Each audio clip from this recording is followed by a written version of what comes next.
Ever wished your virtual farm's success wasn't solely dictated by the market, but by real-world economic influences?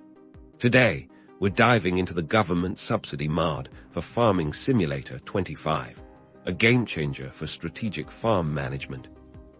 First things first, you'll need to download and properly install the government subsidy MUD into your Farming Simulator 25 game files.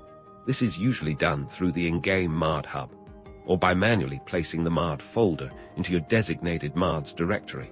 Always ensure you're downloading from reputable sources to avoid any issues.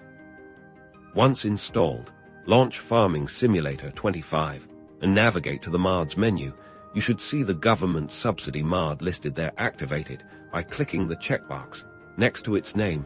You might need to restart your game for the changes to take effect. With the MUD active, you'll notice new elements appearing on your screen. This could be a dedicated subsidy panel, or perhaps notifications popping up when certain government programs become available. This is where the magic happens. These subsidies can influence your profit margins significantly. Now, let's talk strategy. Open your in-game map or farm management screen. You'll likely see information about available subsidies. These could be tied to specific crops, livestock, or even environmental practices. For example, planting a certain grain might now come with a government kickback, making it more profitable than before. This MUD isn't just about crop choices. Subsidies can also impact your equipment purchasing decisions. You might find government grants that reduce the upfront cost of specific tractors or harvesters, allowing you to invest in better machinery sooner than you normally could.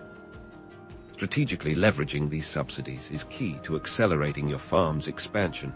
By understanding which sectors are being supported, you can make informed decisions about which crops to prioritize, what equipment to acquire, and even where to invest in new land or facilities, all while managing your farm finances with a more realistic economic layer.